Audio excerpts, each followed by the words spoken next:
ശംഷാബാദ് അതിരൂപതയുടെ കാരുണ്യസ്പർശമായി പുതിയൊരു പദ്ധതി കൂടി ഹൈദരാബാദ് നഗരത്തിൽ ആരംഭിച്ചിരിക്കുന്നു.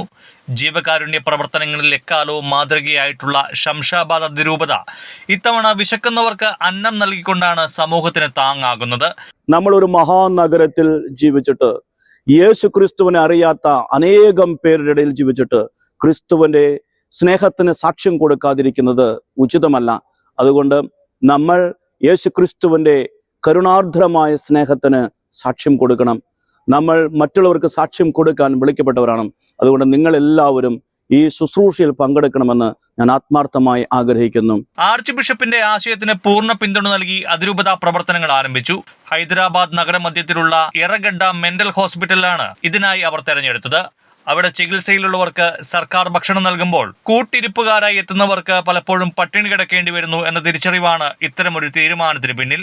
ഏറ്റവും ശ്രദ്ധേയമായ കാര്യമെന്ന് പറയുന്നത് ഇത് അതിരൂപത നടത്തുമ്പോൾ അതൊരാളെ വെച്ച് നമ്മൾ ചെയ്യുകയല്ല, മറിച്ച് ഈ ഹൈദരാബാദിലുള്ള 18ഓളം ഇടവക സമൂഹങ്ങൾ അവര് വോളണ്ടിയേഴ്സ് ആയിട്ട് വന്നുകൊണ്ട് അവരേറ്റെടുത്ത് നടത്തുന്ന ഒരു പ്രസ്ഥാനമായിട്ട് ഇത് മാറുകയാണ്. ഒത്തിരിയേറെ പേരുടെ സഹായവും ഒത്തിരി പേരുടെ അനുഗ്രഹങ്ങളും അതോടൊത്തുണ്ട് എന്ന് പറയാനുള്ള സന്തോഷമുണ്ട്. കഴിഞ്ഞ ജൂലൈ 28-ന് അഭിമന്യ പിതാവിന്റെ ആശീർവാദത്തോടെയാണ് എറഗഡ്ഡ മെന്റൽ ഹോസ്പിറ്റലിൽ ഈ പദ്ധതിക്ക് തുടക്കം കുറിച്ചത്.